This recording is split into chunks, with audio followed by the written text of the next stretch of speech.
जय हिंद बच्चों। चलिए इस क्रम में हम अपने आखिरी यानी तीसरे दृश्यांश की ओर बढ़ते हैं और यह हमारा आखिरी दृश्यांश है। इसकी शुरुआत हम अगले पृष्ठ से करेंगे।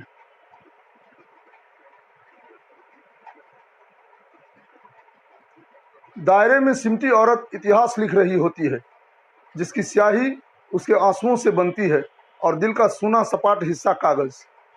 कभी अपने पति से भी भरमुंह न बोलने वाली महिला जब पति के मित्र के संग एकांत में बतियाने की इच्छा प्रकट करती है, वह भी उस समय जब वह मर रही होती है, तब वस्तुतः इतिहास ही लिखा जा रहा होता है। पाठ का उक्त प्रसंग लेखिका को एक नया ही सबक सिखा देता है, जिसमें वर्जनाओं को तोड़ सकने की हिम्मत भरी होती है। दायरे में सिमटना समझते हैं? दायरे में सिमटने का मतलब होता है कि बस अपनी हद में रहना। समाज या परिवार वालों की तरफ से जो एक लकीर खींच दी जाती है, जो पत्थर की लकीर होती है, उस लकीर को लांघने का दुस्साहस महिलाओं से न ही करने की अपेक्षा की जाती है। और कितनी भी पढ़ी लिखी महिला क्यों न हो, उससे भी यह अपेक्षा की जाती है, क्योंकि वह भी उस दायरे को तोड़ना यदि चाहती भी होगी तो उससे वो अपेक्षा नहीं होती। उसे डर होता है कि कहीं समाज या परिवार प्रतिक्रिया स्वरूप कुछ कठोर कदम न उठा ले। लेकिन एक बात तय है कि यहाँ जितने भी सुधारकारी हुए हैं, है ना, वे सुधारकारी जरूरी नहीं कि बाहर निकलकर, दायरे से बाहर निकलकर ही किए जाएं। दायरे में सिमट कर भी सुधारकारी किए जा सकते हैं। इसी का एक जीता जागता नमूना है। यह पाठ का पहला प्रसंग है। अमूमन 4 महिलाओं ने लेखिका मृदुला गर्ग के जीवन पर अपना प्रभाव डाला, जिनमें से यह पहली महिला है जो इनकी नानी थी। दायरे में सिमटी औरत इतिहास लिख रही होती है, यानी अपने आप में घुटकर जीने वाली महिला भी इतिहास लिख सकती है। कैसे? जिसकी स्याही उसके आंसुओं से बनती है। इतिहास लिखने के लिए या कुछ लिखने के लिए तो स्याही चाहिए, तो आंसू जो होते हैं वे स्याही का काम करते हैं, और दिल जो है वह कोरा दिल, वह सुने सपाट कागज सा जो दिल होता है वह कागज का काम करता है, सुना सपाट दिल। और अपनी अनुभूति की जबानी, अपनी अनुभूति के आधार पर वह महिला फिर जो बनाती है, जो सर्जित करती है, जो लिखती है, जो कहती है, जो उसकी अनुभूति बोलती है, यूँ समझ लीजिए कि उसमें युगों युगों के स्वर भरे हुए होते हैं। युगों के परिवर्तनशील जो स्वर होते हैं, परिवर्तनशील जो आवाजें होती हैं, जो परिवर्तनशील ध्वनियाँ होती हैं, वे उसमें होती हैं। एक शंखनाद होता है, एक निनाद होता है, और एक विशेष प्रकार का उन्माद होता है उन ध्वनियों में, जो अमूमन दायरे में सिमटी महिलाएं प्रस्तुत करती हैं, प्रकट करती हैं। क्योंकि वर्षों से छिपा हुआ गुबार उनके दिल से तभी प्रकट होता है जब वे पूरी तरह से उबल चुकी होती है, और उस समय वाकई जो भी अनुभव होता है वह दिल से निकलने वाला होता है।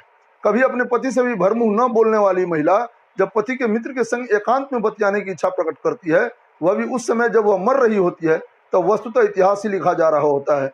नानी जो लेखिका की थी, वे जिस परिवार में गई, उस परिवार यानी इनके जो नाना जी थे, यानी नानी के जो पति थे, वे अंग्रेजी चाल चलन वाले थे और बैरिस्ट्री करने के लिए वे इंग्लैंड चले गए। वहां से जब आए तो जो भी थोड़ी बहुत कोर कसर बची हुई थी वो कोर कसर पूरी हो गई। और यहाँ आकर उन्होंने अंग्रेजियत का रोब जो है सो दिखाना शुरू कर दिया। जाहिर सी बात है, अब ऐसे में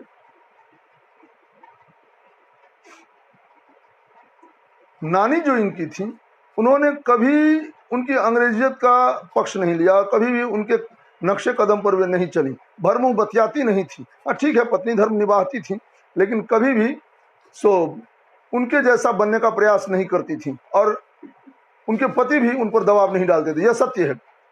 लेकिन जब वे मरने लगी, तब जीवन भर नहीं बोलने वाली, अपने पति से भरमुंह न बोलने वाली महिला अपने पति से ही बोलती है कि आप अपने मित्र को बुलाइए जो देशभक्त हैं, और उनसे एकांत में मिलने की इच्छा व्यक्त करती हैं और बोलते हैं। चूंकि परिस्थिति ऐसी थी कि रोका नहीं जा सकता था, मरने की घड़ी थी, मर रही थी वे, लिहाजा उनके पति ने भी मौके की नजाकत देखते हुए अपने मित्र को बुलाया और मित्र से एकांत में कहा उनकी पत्नी ने कि मेरी जो इकलौती बेटी है, मैं अपने पति पर भरोसा नहीं कर सकती क्योंकि वे किसी अंग्रेज दिमाग वाले लड़के को ही खोजेंगे। आप मेरी बेटी के लिए एक अच्छा वर ढूंढेंगे, एक अच्छे वर की तलाश करेंगे। आप देशभक्त हैं और मेरी बेटी के लिए भी आप एक देशभक्त लड़के की खोज करेंगे। अब देखिए, एक महिला जो जीवन भर घूंघटों में सिमटी हुई रही, दायरों में सिमटी रही, उसने कितना विकट साहस दिखाया। मरते समय, जो कभी बोल नहीं पाई, वो मरते समय अपने पति के मित्र से बोलती है कि आप अपने जैसा ही एक लड़का खोजिएगा। यह है इतिहास लिखने का मादा, इससे इतिहास लिखा जाता है। यह है वह परचम जो फहराने का सपना हर महिला देखती है कि कम से कम मेरे जीते जी नहीं तो मेरे जाने के ही बाद सही मेरे जो बच्चे हैं, मेरी जो संतानें हैं, उनका भविष्य सुरक्षित हो सके। पाठ का उक्त प्रसंग लेखिका को एक नया ही सबक सिखा देता है जिसमें वर्जनाओं को तोड़ सकने की हिम्मत होती है। वर्जना यानी कि जो बंधन होते हैं उन्हें तोड़ सकने की हिम्मत पाठ के उस प्रसंग में है और लेखिका पर इसका बहुत अधिक पुरजोर असर होता है। बाद में लेखिका भी बहुत कुछ परिवर्तित करती है समाज में। और जब हम वर्जनाओं को तोड़ने की बात करते हैं तो एमसी मैरी कॉम को कौन भूल सकता है। यहाँ बहुत छोटा सा उनका चित्र है लेकिन कद इनका बहुत ही ऊंचा है। चलिए अगले पन्ने की तरफ हम बढ़ते हैं। लेखिका अपने जीवन में कई महिलाओं से प्रभावित रही है, परंतु उनमें भी 4 ऐसी युगांतकारी नारियां हैं जिन्होंने लेखिका की आधारशिला ही बदल दी।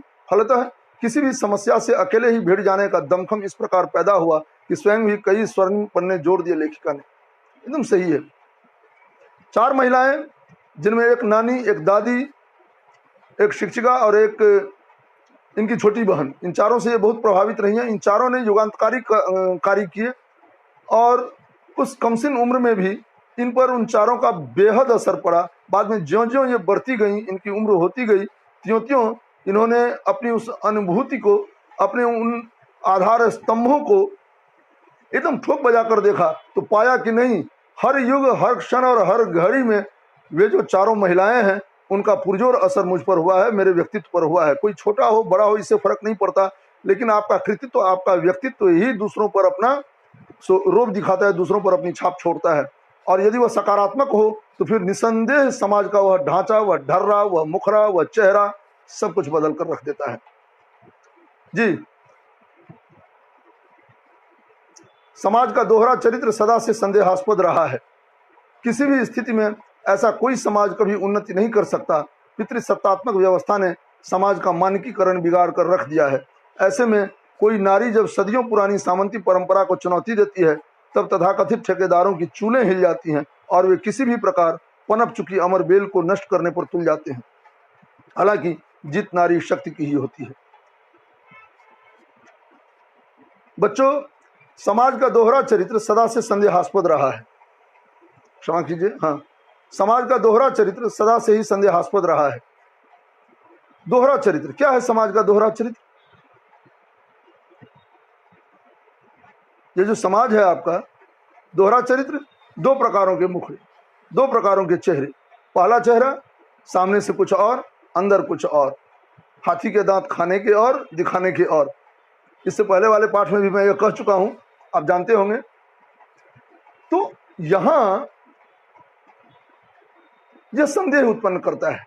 समाज के जो 2 रूप होते हैं, अब आप किस पर भरोसा कीजिएगा? सामने तो बहुत सुंदर मुखड़ा दिखता है और अंदर कुछ और है ना? अंदर चोर भरा हुआ है, अंदर चोरी जमी हुई है, अंदर जो है सो दुष्चरित्रता है, चरित्रहीनता है, छल है, कपट है, पता नहीं नाना प्रकारों की जो गंदगी है वो अंदर भरी पड़ी है। लेकिन सामने विषकुंभम पयोमुखम की तरह नीचे जो है पूरे घड़े में सो विष ही विष है। ऊपर एक परत जो है वह जो है अमृत का एक हिस्सा लगा जाए, ऊपर की जो परत है वह अमृत से भरी है।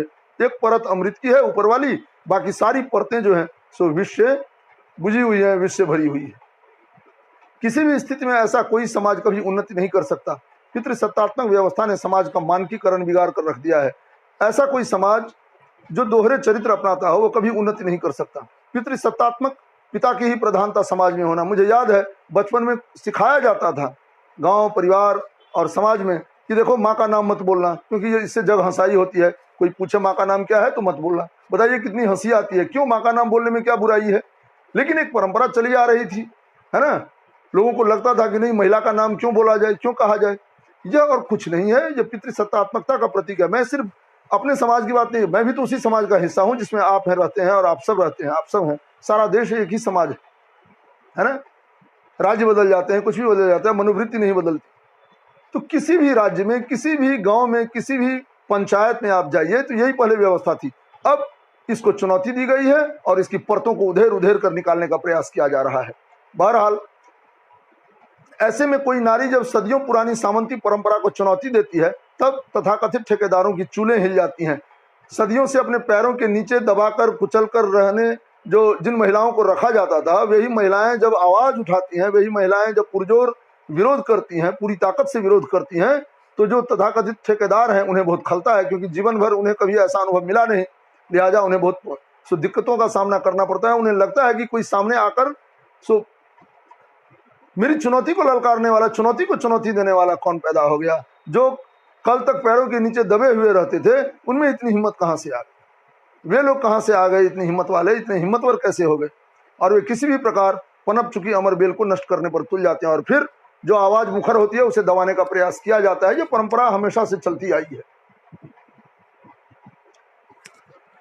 हालांकि जीत नारी शक्ति की ही होती है, नारी शक्ति ही हमेशा जीतती है, नारी हमेशा विजयी होती है। चाहे माता दुर्गा हो, चाहे माता कालिका हो, माता सरस्वती, माता लक्ष्मी, माता जितनी भी माताएं हैं वे सब आदिशक्ति उन्हें कहा जाता है। जननी जन्मभूमिश्च स्वर्गादपि गरीयसी। और